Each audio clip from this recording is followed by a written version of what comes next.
Welcome back folks, and a very happy new year. Today's video is going to be all about the final checks that I do to a property before considering it as finished. So whether or not you've renovated a property to sell it or to rent it out or to live in yourself, hopefully this video will be of some use to you.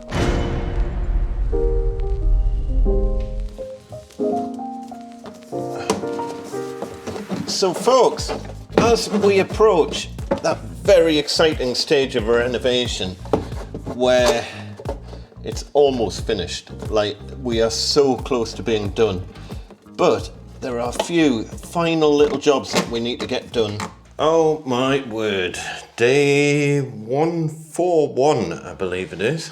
Mrs. Mac has done the final coat on the living room walls. She's done all the gloss work. I've fitted the blinds, and as things currently stand, I am up to the final fitting of appliances. So before I go round refitting all the plinths and things to make the kitchen look nice, which is very tempting, I want to get all the plumbing fully connected up, and I'll be doing test cycles on anything that produces water. So the dishwasher, washing machine, we'll get the fridge up and running, check there's nothing weird going on with that. So I'll quickly connect this up. That's a bit tight.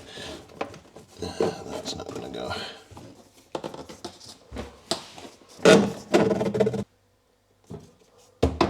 And one of the first things worth mentioning here is every single waste pipe is getting a Jubilee clip on it to make sure that nothing is going to come loose over time, because I definitely don't want the kitchen getting flooded. I'm also having to use one of those annoying little kind of extension pieces because the washing machine hose isn't quite long enough, but that was kind of to be expected. But while I'm getting on with this, I want to tell you about a few other checks that I like to do when I'm in the final stages of a renovation to make sure nothing's going to kind of come back and bite me. So we'll start on the bathroom, and obviously we've done all the usual stuff like siliconing around the bottom of the toilet and around the bottom of the pedestal. The bath itself is all siliconed in, and really there's no way for anything to leak. If anything goes on the floor, it's just going to probably stay on the floor, and this is quite waterproof flooring that we've used, fingers crossed. But a couple of other little things that are worth checking. So for example, on this particular type of shower screen, what happens if someone opens it too far? Well, it would hit the sink. So all I've done is I've added, if you can see, a little felt stopper on the screen. There's not really a lot you can do about that. It's not ideal, but in this very small bathroom, there's no way around it. But what you don't want is the glass just hitting straight off the sink. If someone just pushes the shower screen open a little bit too violently, you don't want it to end up in a million pieces. So it's worth checking things like that. Obviously checking all your seals and all that sort of thing. I've had a shower in this shower to test it, and everything is nice and dry, no leaks at all. And I had that shower before putting the bath panel on as well to check everything's nice and dry underneath, and it is. But another check that I did before putting the bath panel on was just double checking that all of the feet of the bath are firmly against the floor, because over time, as things move about while you're working on things and as things settle, you can sometimes find that the bath is effectively just being held up by the silicone around the edges, and the feet are no longer perfectly touching the floor. So I went around all 5 feet on this bath and just tightened them up, made sure that they were all really secure to the floor. And once I knew everything was perfectly secure, I also screwed them to the floor as well. Another little thing worth checking is door stops, because if you don't have door stops fitted, all sorts of damage can occur.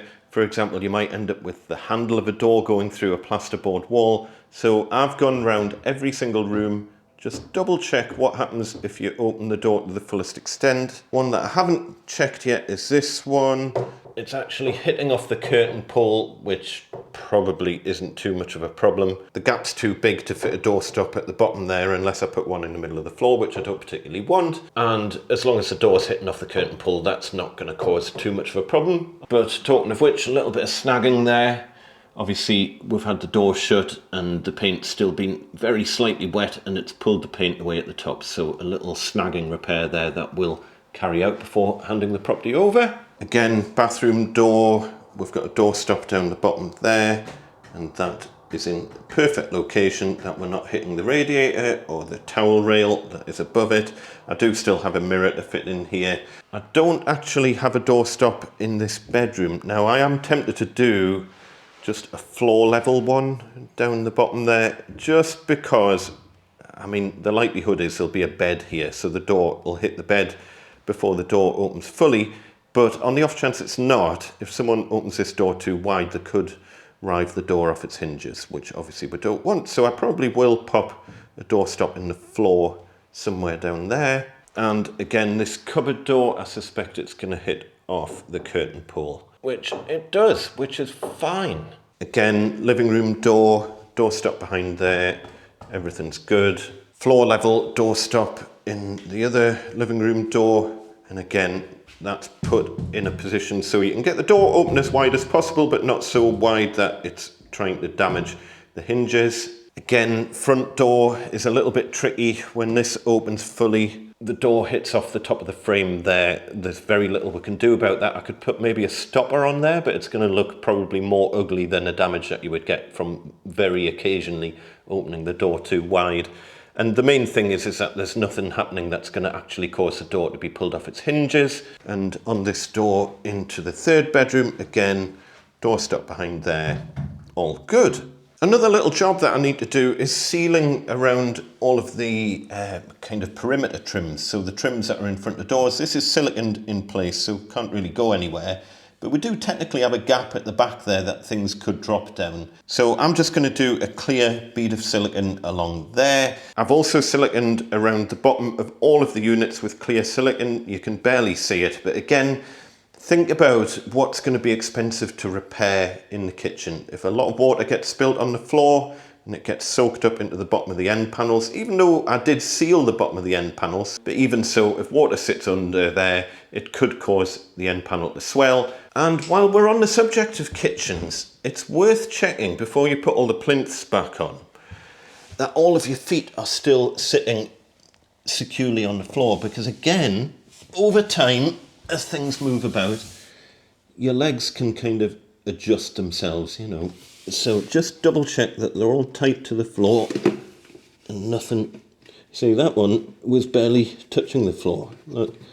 So again, just check it's tight to the floor. It can't go anywhere because the end panel's kind of taking the weight of this unit now, but it's still worth checking. That's nice and tight now. I have got the fridge turned on and I'm testing the fridge at the moment to check everything's all right. You can tell it's getting cool, it's fine. I think at the moment, yeah, we're on 3 temperature setting, which is fine. That's kind of middle of the road. We'll leave it on that. Obviously, all the packaging material, all that sort of stuff is removed. Check the freezer's actually getting cold. It is, that's fine. So what I'm actually going to do now is turn the fridge off at the mains, because what I don't want is for this to start frosting up and becoming damp inside, because if it does become damp inside, you're going to have to leave it with the doors open, otherwise it'll go smelly. So at this point, I'm just turning the fridge off. It's all tested and fine, but one thing I haven't done yet is level it. At the moment, it's a little bit kind of wobbly. I still need to level it. And that actually applies for all of the appliances here. So yeah, once I do get this connected up, I'll be putting all of this onto initial cleaning cycles just to test everything, make sure nothing's leaking. And once those cycles are done, I'll check again underneath all of the units, check for any leaks or anything like that. If everything's dry, then we can finally get the plinths back on. And once the plinths are on, then I can put all of the final shelves into the units. Obviously, I might have to do the odd little cutout on these to suit the piping, but again, that's one of the final jobs that need doing. And while we're in the kitchen, another thing that I will check before handover as well is just checking the boiler pressure. We're sitting just above 1 bar there, but I know we've been sitting at 1 bar consistently for months and months and it hasn't budged. So we don't have any leaks or anything like that. And the boiler has been fully serviced and we've had the CP12 done as well. So we know everything's good. Clean bill of health, all good to go. Again, in terms of clean bill of health, we've got a brand new carbon monoxide alarm here. Obviously, we've had an EICR done on this property and we've had a new consumer unit installed, so we know everything is good, but it is definitely worth going around and testing everything works properly before handover. If you've got an extractor, check all that's working. Is the light working? Yeah, all good. Horrible cool white light on these El Cheapo Chiara extractors. Anyway, it does the job. And actually one of the final handover bits that we'll do here is just to baby oil the whole thing up. But this at the minute is covered in my little fingerprints from fitting the splashback and things like that. And if you're not aware, if you want to make stainless steel pop and look absolutely amazing, baby oil is your friend. Needless to say, with the likes of a brand new oven, check, double check and triple check that you've got all the packaging materials out of it, because this one had packaging materials hidden right at the back, stuck on where the fan goes. And if you didn't actually kind of put your head in the oven, you may have switched the oven on and left those plastic bits attached at the back, and that would make a proper mess and a really nasty smell as well. So do check and double check, and again, this still needs to be leveled and tested and make sure that we're all happy with stuff before handing it over. Another thing worth mentioning as well, we've got day and night blinds in this property, which these are fantastic because you can either have them kind of like that where you get privacy at night time, or you can have it like that where you get less privacy and let more light in, or obviously you can have them fully open. Anyway, it's enough about blinds, but if you do have blinds, do make sure that you fit your safety kind of latch catch thing onto the wall. It's difficult to test the phone line without actually having a phone contract in place, but it is worth it if you can. But I'm not that bothered, because these days one of the first things a tenant would do is to get a fibre service installed, in which case that box is pretty much redundant anyway. But if you can test it, test it. And also it's worth testing the TV aerial as well, or at least making sure that all of the connectors and things like that are in place. In this property, what we have got as well, we have allowed for the fact that the tenant might want to have their TV on the other side of the room. So in which case we've run a cable under the floor, and I still need to put an end on that so that they can connect it up to there if they want. The cable pops up to the left of the chimney breast in this unit that I built. We'll make sure that's all ready to go if they want to make use of it. Oh, and we've also ran Cat 5, or it might be Cat 6. Either way, we've ran 2 Cat 5 cables from this side of the room to the other side of the room. Again, just to future-proof. Cat 5 can get you out of all sorts of tricky problems. You can even run HDMI over Cat 5. So worth bearing in mind, it's very cheap to put in. Another thing that we've done, so this is up in the bedrooms. In most rooms we've got downlights or spotlights, but in the bedrooms we've just got normal pendants. And while we're working, we like to use a white light, like a really bright white light when we're working. But that's not the sort of light that you want to have in place when you're handing a property over. So we've just gone round and installed these LED ball pendants. They're quite bright. I think they're about 1,000 lumens or thereabouts. And obviously if the tenant wants to put a lampshade on, they can. That's up to them, or they can put their own fitting in. But at least they've got something to get them up and running. And it's not a glaring, horrible, cool white kind of work light. Goes without saying that the toilet and everything will be cleaned and sanitized before handover, and it will not be used from that point onwards. I mean, this is a brand new toilet anyway, and it's had minimal use, but it is worth bearing in mind. Another thing worth checking, do all of your doors and locks work properly? So these are all new handles and locks. I know they work because I fitted them, but it is just worth going around and double checking. Also double check all your light switches are definitely working properly. Again, one of the final jobs, I will be going around and putting these little decorative covers into all of the light switches. I normally leave that until the very last minute. Jury's out on whether or not it's worth doing that, because you are making life a little bit more awkward for any future trade coming around to repair a light switch, but you can get them out easily enough with like a tip of a Stanley knife blade, and it does make things look much neater. If you've been using the bins, make sure they're empty. Double check all your drains, make sure nothing's blocked. Again, now that all the decorating's done, I will be going round and lubing up all of the door hinges so that nothing's squeaking. Again, not sponsored. I don't make sponsored videos, but I'm just using a silicone lubricant, SP90 here that I'm using. But you don't want squeaky doors in your brand new house. We were talking about bulbs earlier, and this is another thing with double checking once the house is kind of all in presentation mode, if you like, because when you're working on a house, it's not always obvious that the lighting isn't quite right. So I have gone around every room just to double check, and it has involved swapping a few of the downlights out. So for example, in this room, we are using, I think, 345 lumen bulbs, but we had the same bulbs in the kitchen, and I just felt like the kitchen was a little bit on the dim side. So I've upgraded these to, I think, 500 and something, 535 lumen. So they're a bit brighter, and it just makes the kitchen a much more pleasant kind of working environment. Double check that you've taken all your stoppers off pipes like this, like your washing machine connectors and things like that. These ones have external stoppers, so they're a little bit more obvious, but some will have a stopper internally, and you'll have someone coming along and wondering why the washing machine or dishwasher isn't draining, and that's a very common cause, where someone has left the temporary cap on the inside of one of these pipes. It'll sometimes just be sitting on the inside there. They're often coloured blue. And finally, don't forget to take meter readings. That's probably the very, very last thing that you're going to be doing on the day or the day before handover.